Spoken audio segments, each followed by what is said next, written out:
Bonjour et bienvenue pour ce nouveau Bourdeau News. Pour commencer cette nouvelle édition, regardons tout de suite un nouveau reportage sur une autre télé locale que la nôtre, TV Objectif Réussir. Ça a l'apparence d'une gare, l'odeur d'une gare, le goût d'une gare, et pourtant ça n'est plus une gare. Nous sommes bien dans une gare, mais une ancienne gare qui a été transformée il y a 2 ans pour recevoir notre télévision Téléobjectif Réussir. Mais à l'intérieur de laquelle... Le bureau du chef de gare abrite le plateau de TV Objectif Réussir et la salle d'attente s'est transformée en salle de montage. La mutation s'est également étendue aux étages supérieurs. Au rez-de-chaussée où nous sommes, c'est le studio de notre télévision. À l'étage en dessus, c'est la rédaction de notre journal Objectif Réussir. Et puis sous le toit, nous avons notre galerie Quintessence. Une galerie ouverte au public et qui accueille régulièrement des expositions de toutes sortes. Un espace certes privilégié, mais qui n'a pas que des avantages. Ça c'est un train.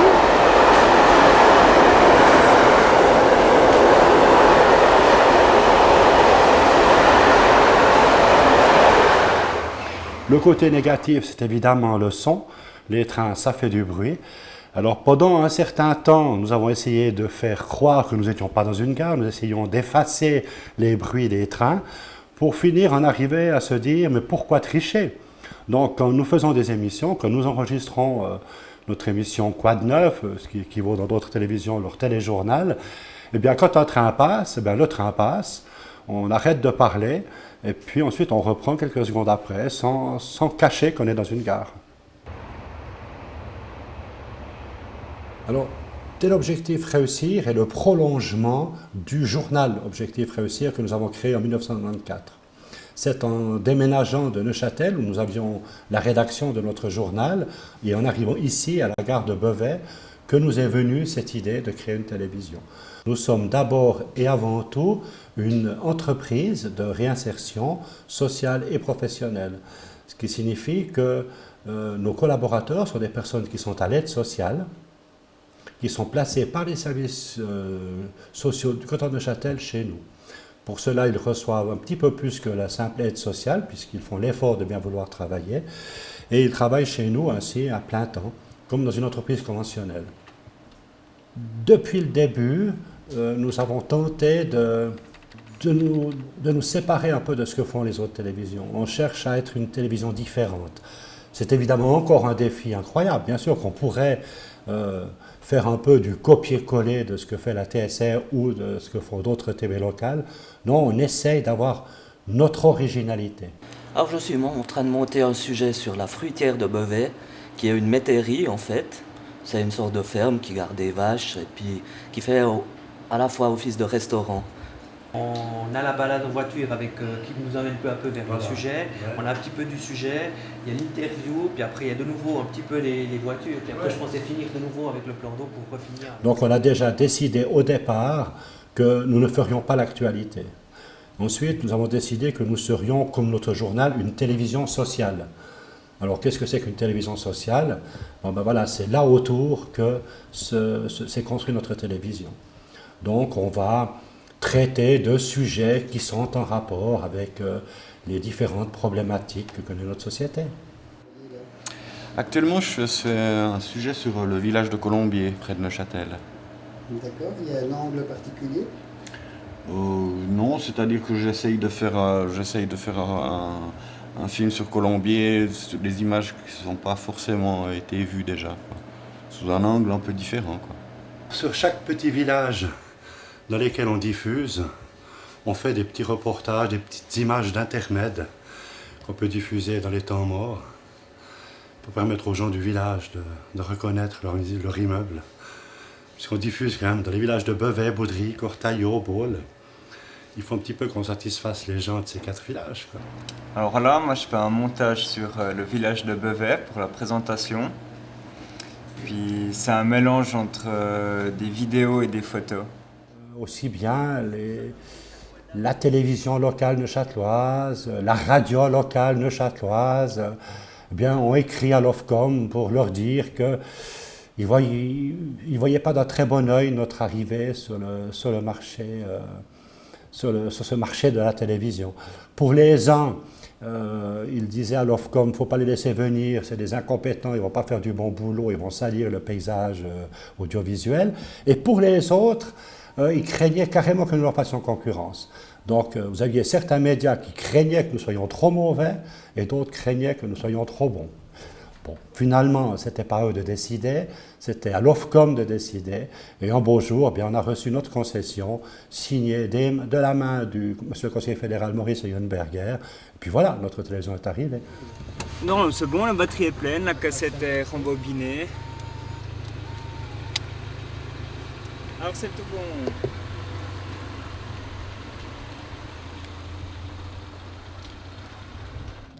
La semaine dernière, nous vous avions montré un reportage de TVRL qui était au Flon à l'occasion du festival BDfil Flon. Regardons tout de suite un autre reportage sur ce même sujet, mais avec des interviews différentes.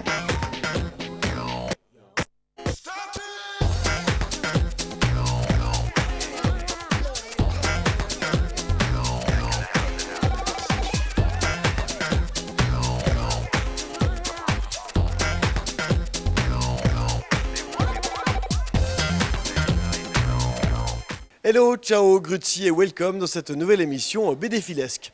Alors vous êtes baladé ici à Lausanne au Festival de la BD, mais malheureusement vous n'avez pas pu tout voir. Eh bien c'est pas grave, nous on est là.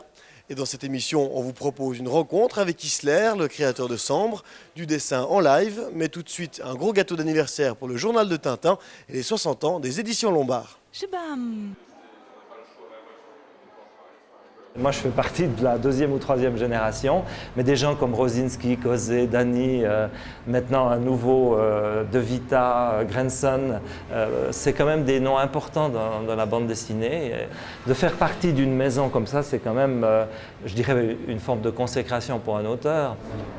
Ma chance avec ce nouveau rédacteur en chef qui s'appelait Henri Desclés, qui avait donc passé du soir à Tintin, c'est qu'il a senti ce que j'essayais de faire et l'originalité. Parce que honnêtement, très honnêtement, c'était assez faible point de vue dessin, j'en étais à mes débuts.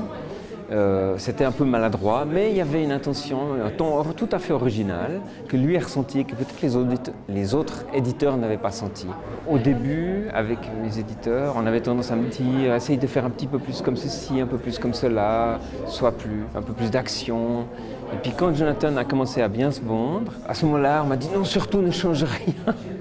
Non, continue, fais comme ça. Dans le même numéro de Tintin, Cuvelier faisait une histoire où ils étaient sur une chute d'eau et pour s'en sortir, ils avaient dû enlever leurs vêtements qui faisaient parachute. Et Greg, qui était le rédacteur en chef à l'époque, disait que ce n'était pas possible d'avoir 2 fois, dans 2 histoires différentes, des personnes nues. Puisque Buddy vivait sa nuit de noces avec Chinook, en principe on est nus pour ce genre d'exercice. Et donc c'est Eddie Papp qui a rhabillé Buddy et Chinook pour leur nuit de noces. C'est la seule censure que j'ai subie en 40 ans.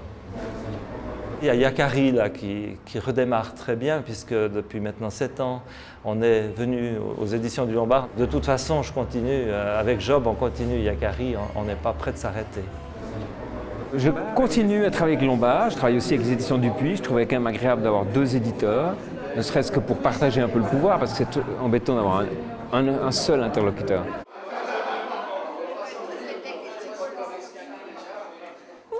Avec les logiciels de retouche et les ordinateurs, il paraît que faire de la BD, c'est vraiment trop simple. Enfin, c'est les mauvaises langues qui disent ça. Et pour prouver que ces dessinateurs sont vraiment des dieux du crayon, ils ont organisé une session de dessin en live et sans filet. Et ça donne ça. Shabam.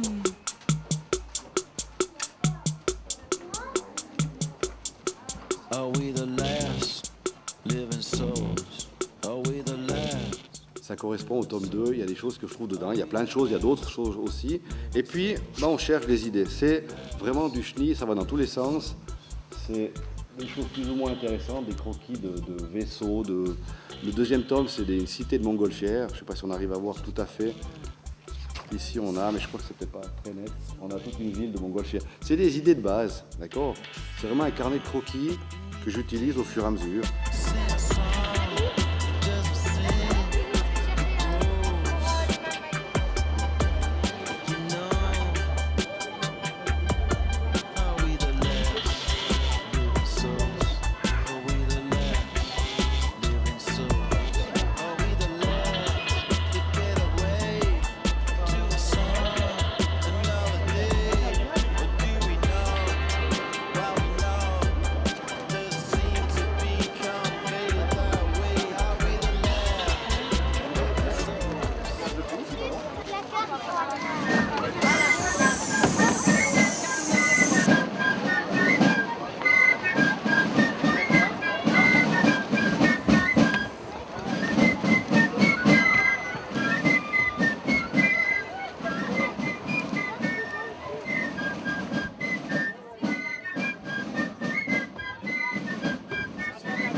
cette année le 50e album des Tuniques Bleues.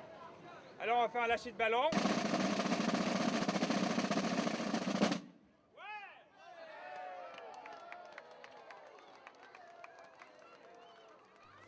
Eh oh, venez voir.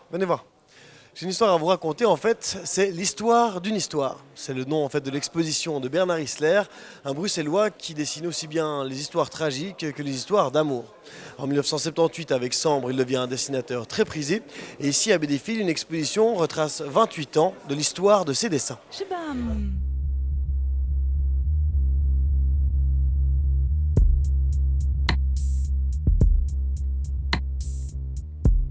Waouh, c'est beau tous vos dessins. Mais 30 ans que vous dessinez et vous n'arrêtez pas de changer de style. Vous n'arrivez pas à vous décider? Je ne sais pas si vous savez, mais en général on vieillit, donc on change.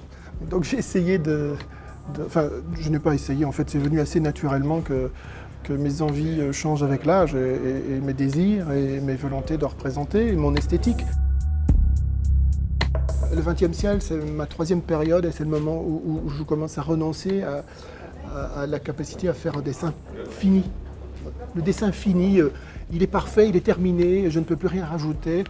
Eh bien, à un moment donné, j'ai dû perdre cette illusion que c'était possible, pour moi en tout cas. Bon, d'accord, le résultat est joli. Mais c'est parce que vos dessins sont jamais finis qu'il y a plein de traits partout. C'est un peu le fouillis, non? On voit bien ici qu'il y a des parties comme ça où je suis en train de chercher parce que je ne sais pas encore ce que je vais dessiner. Je me demande où je vais mettre le corbeau, si je vais le mettre sur l'épaule, si je vais le mettre sur la tête, etc. Et donc il y a des recherches comme ça.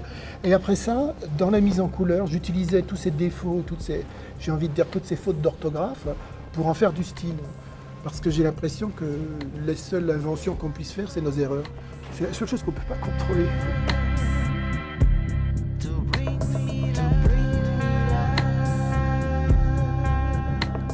Ah, et ça vous prend combien de temps de réussir un petit chef-d'œuvre comme celui-ci? J'ai dû passer à peu près 3 semaines sur cette case parce que je me demandais comment on se chauffait à l'époque, qu'est-ce qu'ils allaient manger, quels étaient les sièges qu'ils auraient pu avoir. J'ai appris qu'à ce moment-là, on achetait le mobilier au moment du mariage et on gardait toute sa vie, des détails comme ça. Vous avez l'air d'aimer ça et vous y passez toutes vos journées. Pour y consacrer tout ce temps, est-ce que vous n'êtes pas un peu fou? Ou monomaniaque, ou mégalomane et paranoïaque en même temps. Il y a une multitude de névroses qu'il faut pouvoir additionner pour arriver à se concentrer et à passer une journée sur une feuille blanche, parce qu'en soi, entre nous, il y a des tas de choses pas plus passionnantes à faire que de passer dans une chambre en ne voyant rien d'autre que sa feuille blanche et à essayer de la remplir tous les jours avec des dessins différents. Il y a quelque chose d'un peu cinglé, c'est vrai, c'est certain.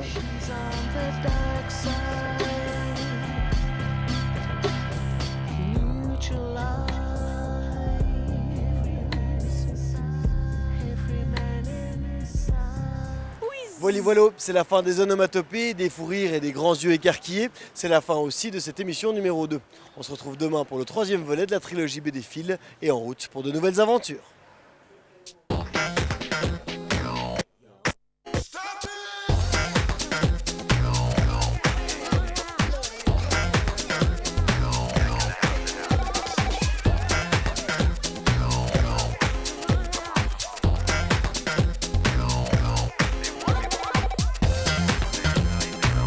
Si vous vous intéressez à la photographie, sachez que l'atelier Clic-Clac du Musée suisse de l'appareil photo, en collaboration avec le Musée olympique et le soutien de Kodak, organise un atelier photo à l'occasion de la Semaine olympique du 8 au 11 octobre. Un atelier ouvert à toute personne entre 12 et 15 ans intéressée par la photographie. Et même pas besoin de savoir se servir d'un appareil photo puisqu'un professionnel sera là pour vous guider. En plus, vous pourrez participer à un concours qui permet de gagner un appareil photo et une imprimante Kodak. Alors inscrivez-vous jusqu'au 30 septembre sur le site www.olympique.org/semaine olympique. En ce qui concerne les sorties, 2 courts-métrages. Le premier, A Tough Crowd, une animation de Rune Eriksson, et Delight Hall de Matt Palmer. Il y aura aussi un film, Sur nos monts, récit de voyage au cœur de la Suisse, un film contre le racisme qui reprend les témoignages de personnes qui ont subi la violence raciste et qui se sont battues pour leurs droits plutôt et pour leur dignité. Un film suivi des interventions contre le racisme de Karl Grünberg, Jean-Luc Bidault et Innocent Naki. Vous retrouverez bien sûr Bourdosic avec VR. Et avant de terminer, j'aimerais vous rappeler que TV Bourdonnette est toujours à la recherche de personnes motivées, soit pour présenter, organiser, filmer. Tout ce qui vous plairait, vous êtes bien sûr les bienvenus. Il y a aussi un stage à prendre pour un adolescent ou une adolescente pour un stage de 6 mois. Voilà, si vous êtes intéressé, n'hésitez pas à passer. Je vous souhaite à tous une très bonne soirée et à bientôt. Au revoir.